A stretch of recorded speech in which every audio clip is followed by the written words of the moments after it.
You're watching Talking Point on StratNews Global. I'm Amitabh, Revi.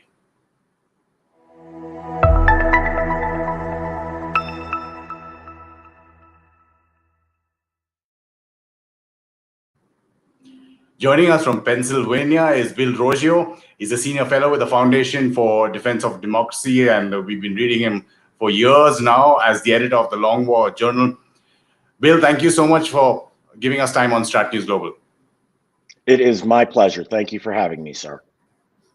The pleasure's all ours. From Switzerland, we're joined by Dr. Torek Farhadi. He's been a former advisor to both President Karzai and President Ghani. He's been an advisor at the World Bank, the International Monetary Fund, and the United Nations. Dr. Farhadi, welcome back to StratNews. Thank you for inviting me again. Bill, just wanted to get, we do know your perspective and we do know what's happening in Afghanistan. There may be a 3-day ceasefire, but pre that, the Taliban were already making inroads, and it's not just in Kandahar and Helmand, it's up in the north, as you've been pointing out as well. Yeah, that's correct. And we have to keep in mind this ceasefire, it's a unilateral ceasefire. Yeah. The Taliban is, they came out and then the Afghan government says, yeah, we have a ceasefire. But that's, the Taliban has said it will commence operations once the 3-day operation is over. And yes, so I just did one of the things I've been tracking since 2014 is what districts the Taliban controls and contests in Afghanistan. And I just finished my latest review of all the districts. So I update this map as it's going, as I get news, but sometimes a lot of things happen in the background that we don't see. And what I've determined that since 2018, the Taliban control has doubled and the number of contested areas in Afghanistan has doubled. So there are now 87 districts that I contest. There's 407 districts total. 87 are Taliban controlled. 214 are contested.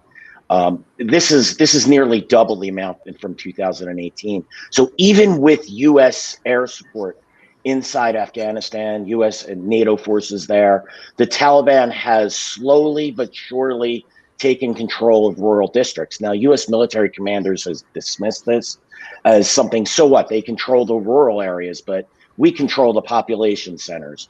Well, that completely ignores classic guerrilla insurgency strategy, where they'll grab the rural areas and then use that to project its power into the cities. That's what the Taliban's doing. This is what's happened with U.S. forces in country.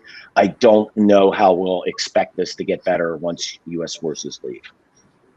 Dr. Farhadi, it's not just on the ground that the Taliban have been gaining. If you look over the last 2 years on the negotiating table, it seems like the only one who gains is the Taliban from the so-called peace process.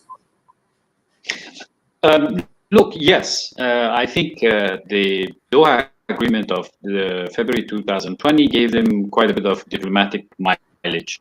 They were already there in Doha, but the negotiation over the last 9 months or 10 months made out of them sort of a legitimate partner to negotiate with.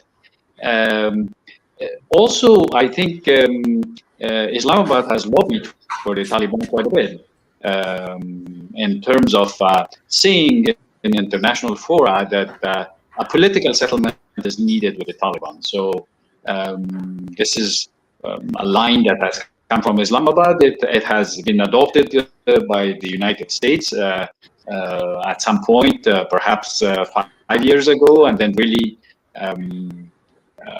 with the Trump presidency, Donald Trump almost invited the Taliban to Camp David in 2019, and it was John Bolton that stopped it.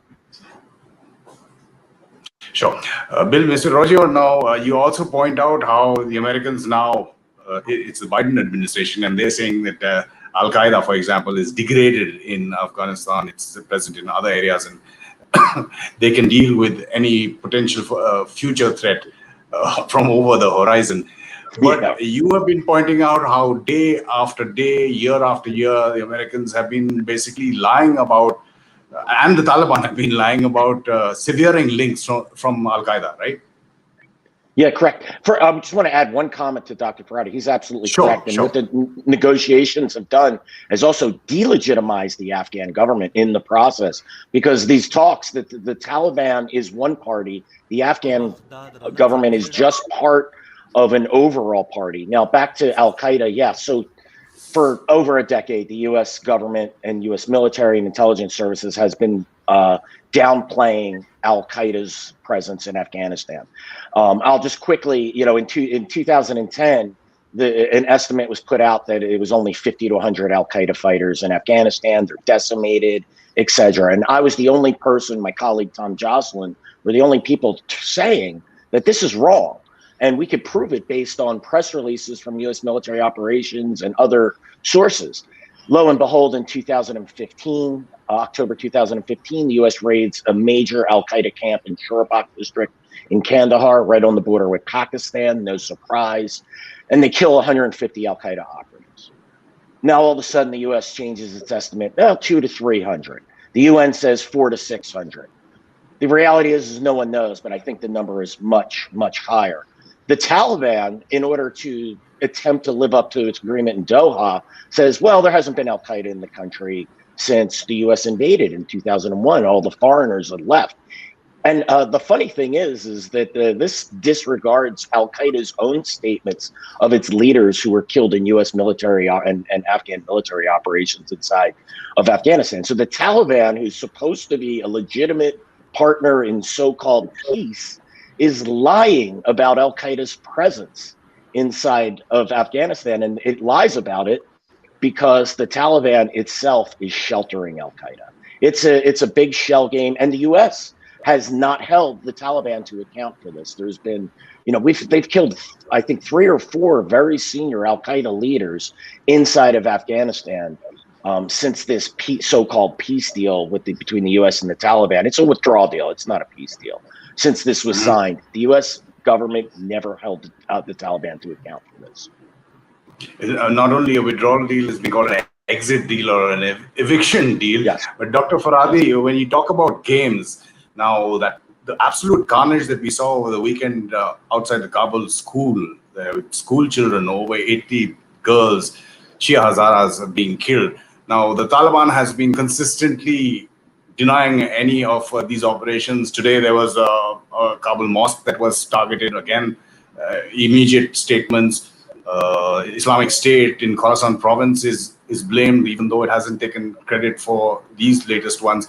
How do you see all those things playing out? Because in essence, it gives the Taliban implausible deniability, not plausible deniability.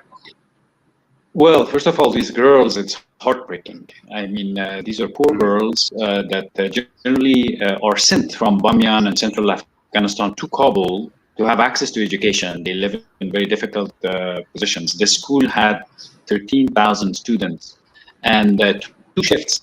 And the late shift was for the girls. And they only had 3 guards, not really armed guards. They are 3 watchmen. This was not the first attack in the Barchi Shia neighborhood. Other schools had been attacked last year.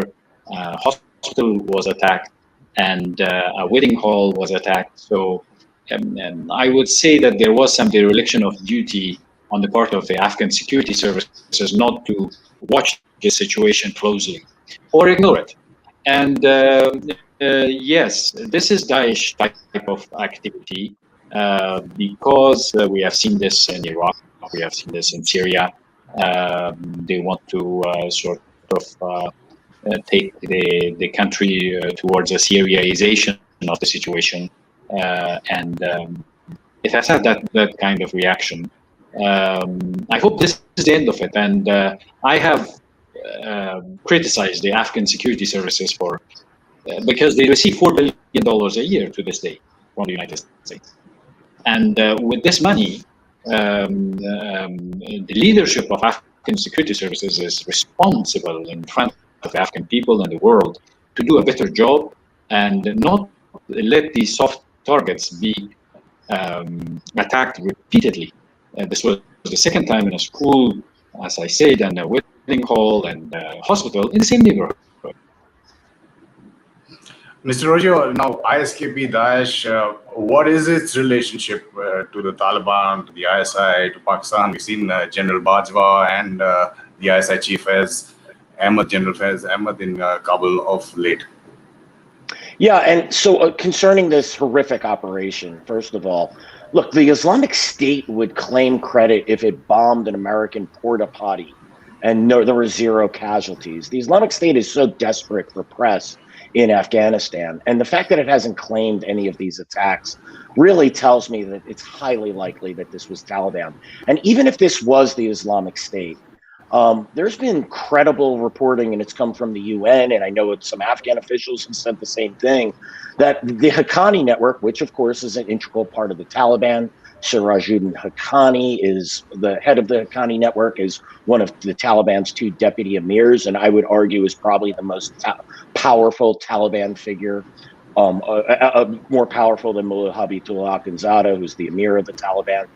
The Haqqani network, there's credible reporting that the Haqqani network is allowing the Islamic State to conduct attacks. And this is part of that, as you wisely stated, implausible deniability. So, you know, and I've also heard reporting that the ISI, of course, Pakistan's military intelligence wing, is secretly supporting the Islamic State. I'm a little bit more, until I see more evidence of that. I mean, the Islamic State's a very dangerous organization, and you know, the ISI, the Pakistani military, had a lot of experience backing very dangerous organizations like the movement of the Taliban in Pakistan, which, by the way, swears allegiance to the Taliban's emir, and it has conducted numerous school attacks, just like the one in Kabul and other types of horrific attacks on civilians. And we should also keep in mind that before the rise of the Islamic State, the Taliban has launched and has claimed credit for launching attacks in mosques and in malls and other civilian targets. So this isn't above and beyond the Taliban to do. I basically view at this point in time, the Islamic State is an enemy of the Taliban because it threatens the Taliban's overall control of the jihad in Afghanistan. But I think the Taliban is keeping it on a leash right now. The Islamic State is the rabid dog of the Taliban, and it gives it that implausible deniability for horrific attacks like the one on the schoolgirls in Kabul. And by the way, this is what the peace of the Taliban is going to look like in Afghanistan. Dr. Farhadi, when you're talking about Pakistan, and again, I'm referring to the recent visit by the Chief of Army Staff and the ISI Chief, you've pointed out, because there was a strange meeting there with the UK Chief of Defence Force as well, with President Ghani and Abdullah and others. You pointed it out, or that there might be something cooking. What do you mean by that? Well, the Pakistanis want, as the US exits the scene, they would like to take charge of the training of the Afghan national army, basically. They want the Afghans to sign this over, kind of subjugating this army to their army, and I think it's a very, very dangerous proposition for Afghanistan. On my other interviews in Afghan TV, I have called on President Ghani to not to sign that kind of an agreement, and perhaps also the Pakistanis have some of the Taliban enemies, the Taliban that are against the Pakistani Taliban that are on the Afghan side, and they would like to have perhaps access to go and catch them and hunt them inside Afghanistan, which also sort of puts in question the sovereignty of Afghanistan. And Afghanistan diplomatically in a weak spot right now, has been conducted to a weak corner.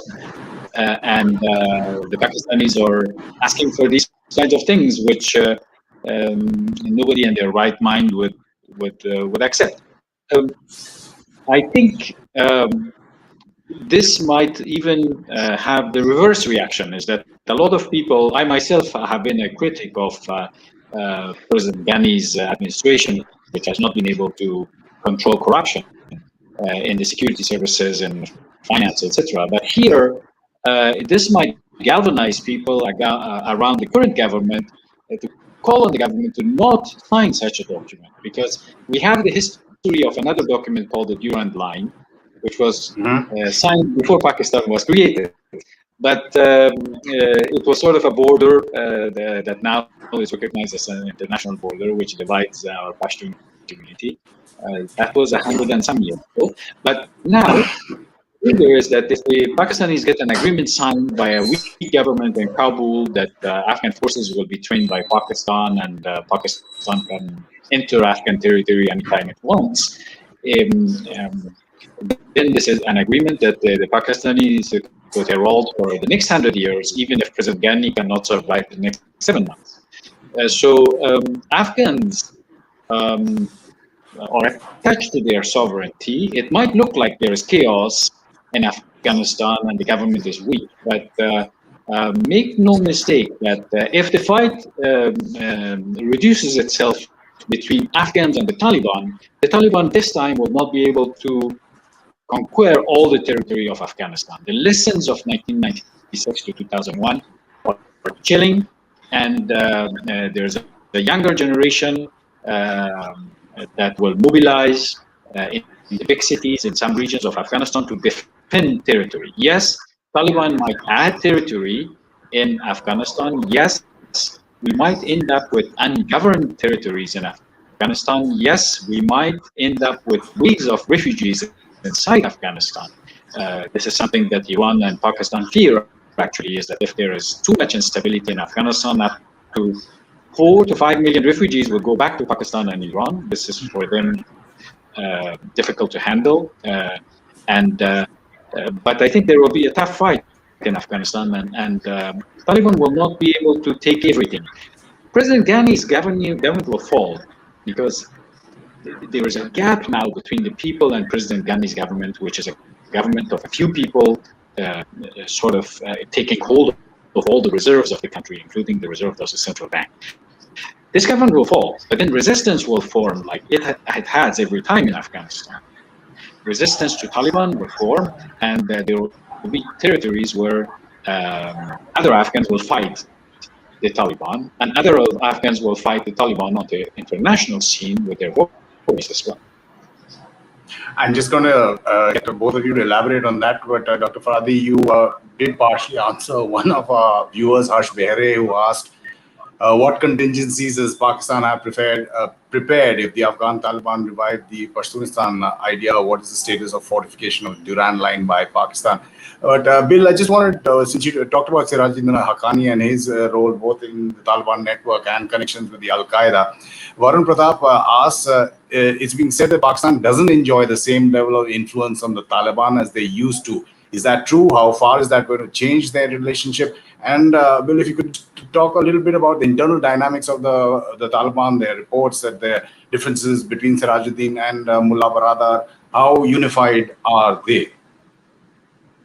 Yeah, the second question first. I discount the reports of divisions within the Taliban. When I look at their operations and I look at their statements, they seem to be operating in unison. When they call a ceasefire, the ceasefire generally holds. I've listened to Sirajuddin Haqqani's speeches. I see no indication of this. I think a lot of this is smoke and mirrors. Remember, we had reports that he died of COVID, and that Mullah Habibullah Khanzada, the emir of the Taliban, died of COVID. So there's been a ton of disinformation on this. I go back to how many reports have I went back and tallied this, actually. It was pretty humorous. The tired Taliban. The Taliban are tired of fighting. I've been reading reports of that since 2005. Here we are in 2021, and the Taliban believes they've won. They don't look tired to me. They don't look divided to me. Of course, there's differences. There's differences in every government, but these differences are resolved internally. So I don't see evidence of that. And your first question, I apologize. Oh, you're talking, sir, that the Pakistani government's influence with the Taliban, it's as strong as ever. People will say, well, the Taliban isn't negotiating with the Afghan government because the Pakistani government wants them to do that. No, the Pakistani government doesn't want that. The Taliban is doing what the Pakistani government wants. Siraj Haqqani could be detained any day when he's inside of Pakistan, and that is quite often. The Pakistanis won't do it if their influence has waned. If he was a problem, and look, this entire military strategy and a lot of the political strategy is Sirajud and the Ghanis. If the Pakistanis didn't like this, they could round him up any day of the week. The fact that he is exerting so much influence within the group, and the Taliban is, it believes they've won. It's just, to me, more evidence of and not less evidence of the Pakistan's influence with the Taliban. Dr. Farhadi, then would you not give credence to analysts who say because of the US and foreign troop withdrawal, there'll be less leverage that Rawalpindi or GHQ has on the Americans, and hence the Americans could possibly take more action against Pakistan and its links to terror groups? Well, America has its own relations with Pakistan, and Pakistan is an important country for America. There is trade, there is investment, there is lobbies. I don't think that, and it's already, America is not very kind with Pakistan. It has, President Biden has sort of ignored Imran Khan for a long time in terms of a phone call. He was invited as an afterthought in the climate summit. And basically, the relationship between America and Pakistan has been relegated to the Department of Defense, with visits from the Chief of Staff of the U.S. Army, and also to the U.S. representative for peace, Khalilzad. It's a complicated situation. I think at the end of the day, Pakistan is important for the U.S. And the U.S. has known now for 10 years tangibly that Bin Laden was found in near Islamabad. So there's no denying that. And but I fear that the U.S. might be tired of the entire Afghanistan, Pakistan, and the U.S. There's a feeling in the U.S. that money was overspent in Afghanistan for no tangible results in the last 10 years or so. If the U.S. leaves the region, yes, then Pakistan has an upper hand in the region for now. It depends how it evolves in the future. But the U.S. is pretty much, in my mind, non-committal on what will happen in Afghanistan. Every answer we have heard in Congress right now is, we are still working on that. How do you support the government? We are still working on that. How do you support the Air Force of the Afghan government? We are still working on that. How do you go over the horizon? So it's sort of, right now, the U.S. seems tired of the situation. And this, Afghans also have to be blamed for that. I think that President Ghani didn't play well its relationship with Washington in the last 2 years. Things were demanded of him at the beginning that he could have gone to the people with more clarity, but he kept everything to himself and sort of acted a peace negotiation. And the Taliban acted a peace negotiation. President Ghani was hoping for Biden to come and for the blue sky to come, but Biden came in and he reiterated his position that he had said to President Karzai 10 years ago. Look, at the end of the day, Pakistan is 50 times important for us. And at the end of this long period of presence of the United States, I fear that the last visit of a U.S. Secretary of State in Afghanistan was the one that just happened with Secretary Blinken, because after that, the military coverage for U.S. Secretary of State to travel to Kabul. And the U.S. has other challenges, the Quad, Ukraine, China, COVID, and it's sort of saying, okay, this is enough. We want to give a good face to the end of this war. We want to do something that this government survives a couple of years. What happens next? Basically, spokesman of the Ministry of Defense, the Department of Defense, or Blinken himself has said, look, it's up to the Afghans. Up to the Afghans. Bill, if you want to take that in terms of American leverage, since there are no troops, no need for logistical supply lines, etc. Dagmara Musielska says the Pakistan media says the US is looking for airbase inside Pakistan. Shah Mahmood Qureshi has denied that. Central Asia is being looked at. It's quite a muddle. Yes, it is. And first of all, Dr. Farhadi is correct. The U.S. is tired of Afghanistan. It's the result of over a decade of maybe 15 years of bad policy from the U.S. side. Yes, the Afghans bear responsibility in this, but in the end, the U.S. had a responsibility to, and part of this problem was Pakistan. I think a major part of the Taliban does not exist without its safe havens inside of Pakistan. And the U.S. failed to deal with this. When the U.S. had the most leverage against Pakistan, it squandered it. The U.S. instead decided to try to bribe Pakistan. That didn't work. The country, and it's ironic to me that the U.S. military, which has suffered the most at the hands of the Pakistan because of the Taliban, right? You could attribute every U.S. military death in Afghanistan directly to Pakistan, given its overt and covert support of the Taliban. And yet the U.S. military has tried to cajole and bribe and continue military relations with the country that is essentially the enemy of the United States when it comes to Afghanistan. And there is no more U.S. leverage with Pakistan. Those days are gone.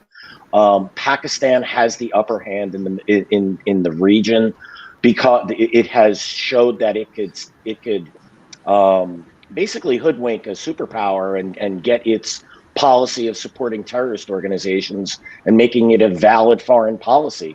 As far as the basing goes in the region, Pakistan came out the other day and said, nope, that's not happening.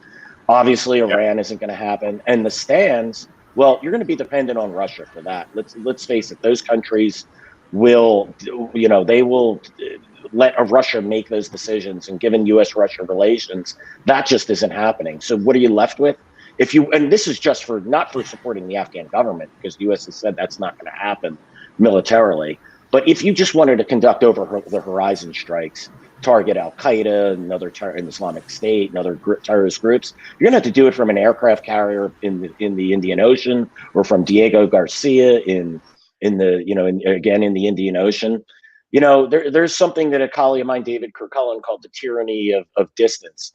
Every mile you step away from the battlefield is, the decision-making process and the ability to effectively target terrorist leaders in real time. It just, it just decreases. It keeps decreasing. It's hard enough when we were at Bagram Air Base and Kandahar Airfield and Shorabak and Helmand and Jalalabad. Those were, close to the battlefield, and you'd start doing it from the Indian Ocean. The effectiveness of these strikes is just going to be, it'll be on the margins. And we don't even know whether that will proceed. And the Americans, like Dr. Farhadi was pointing out, they're talking about even remote refitting of the Afghan Air Force or maintenance. I don't know how that works. Right. Dr. Farhadi, I wanted to get your views on India and how we can play a role at the current juncture and in the future. We've seen a lot of the Afghan elite or the polity coming to India, having meetings with our top leadership, whether it's Sayaf, whether it's Abdullah himself. President Ghani hasn't come for a while, but you've seen Dostum, Atanur. How do you see India playing its foreign policy role in the region? Well, India is a delicate question now because the pressure that Pakistan puts on Afghanistan is because of India. The second part of this military agreement that I was talking about is that eventually Pakistan wanting to have the easement or facility to go after its enemies inside Afghanistan. But those enemies are not defined. You see, the problem is that it's not only the Tahrik Taliban Pakistani. It could be an Indian consulate tomorrow, and the more there is Indian presence on the ground, which some people might interpret as very good, India supports Afghanistan, but it also hardens the Pakistani positions, the generals, because their entire game actually is to gain strategic depth into Afghanistan so that India cannot be there. So I wonder if too much presence of India in Afghanistan is, although it's a small presence compared to what the Taliban are doing in terms of supporting, Pakistan is doing in terms of supporting the Taliban, but too much presence of India might also sort of extend this war and make it a proxy war ground, make out of Afghanistan a proxy war ground, which in the in the end, the civilians suffer in Afghanistan, and we don't want that. So, please. Right. Bill, if you want to get the last word, if you have any comments on India's role, and I also wanted you to go back to what Dr. Farhadi had talked about in terms of the Ghani government possibly falling, others picking up the pieces. Does that mean that the Afghan polity also not unified in its fight against the Taliban? We've seen reports of Masood's nephews and sons who are looking for arms from other countries as well. Yeah, I agree with Dr. Farhadi. I think the government is very likely to fall. When it happens is the real question. Is it immediate? The reality is, and he's correct, I mean, the Afghan military, the Afghan government is going to have to consolidate its positions. It's going to have to defend the defendable. This is probably more possible in the center and the north, but they have a lot of work to do to clear the Taliban. So the Taliban are no longer just a Pashtun organization. It's made its gains in the north by appealing its religious message to Tajiks and Uzbeks. That's why they have a strong presence in Kunduz and Badakhshan and Takhar and other provinces in the north. It's convinced segments of these populations to join its cause. So there's a big fight to be had with the Afghan military in the north. But in order to do that, it cannot defend the south. It cannot defend large areas of the east, and that will put pressure on the capital.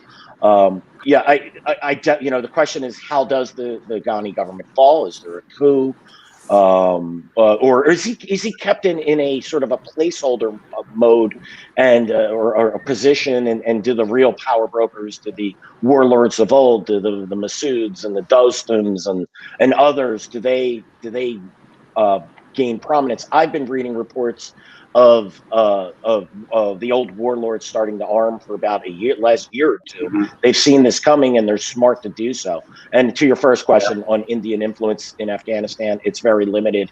And I agree with Dr. Farhadi. They just become a target inside of Afghanistan at some point. The reality is at some point the Pakistani military doesn't even need to be in Afghanistan. They can just have the Taliban do their bidding. Bill Roggio, thank you so much for giving us time, your experience and expertise on StratNews Global. It was a pleasure. My pleasure was all mine. Thank you, sir. And Dr. Farhadi, again, it was extremely glad to have you on StratNews. Thank you for sharing your thoughts with us as well. All the best. Thank you very much for inviting me with Bill. Just a reminder to our viewers, you can help our journalism. Do go onto our website to support us. You can do that financially. We have various instruments that you can use to do that. Also, extremely important for us, if you click on the bell icon on YouTube and subscribe to our YouTube channel to help us grow our viewership. Do follow our social media handles on Twitter, Facebook, and Instagram as well. This is StratNews Global, and you've been watching Talking Point. I'm Amitabh. Revi.